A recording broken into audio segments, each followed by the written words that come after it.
Hello, good afternoon বন্ধুরা, সবাই কেমন আছো? আর সবাই কী করছো? কাদের বাড়ি কী রান্না হচ্ছে আজকে?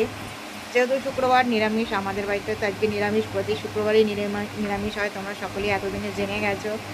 তো যাই হোক, আশা করি সবাই ভালো আছো এবং সুস্থ আছো। ভগবানের আশীর্বাদে আমিও বেশ ভালো আছি। তো শুক্রবারের রেসিপিগুলো আজকে তোমাদের সাথে একটু শেয়ার করব। তো চলো দেখাই। বেশি দেরি করবো না, যেহেতু কাজে যাব, সময় খুবই কম। তো করেছি, দেখো, ভাত করেছি, করেছি করলা ভাজা, আর করেছি এটা হচ্ছে ডালের বড়া। মটর ডাল ভিজিয়ে বড়া করে আলু দিয়ে ঝোল করেছি, গরম মশলা দিয়ে, আদা চিড়ে বাটা দিয়ে, যেহেতু আজকে নিরামিষ।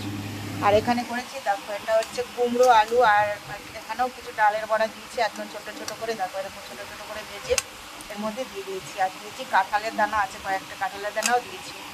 তো যাই হোক, দেখলে রেসিপিগুলো কেমন লাগলো, নিরামিষ রান্না, আর কে কে খেতে ভালোবাসো একটু কমেন্ট করে জানিও। ভালো লাগলে একটু লাইক, কমেন্ট আর একটু শেয়ার করে ছড়িয়ে দিও। সঙ্গে থেকো, পাশে থেকো।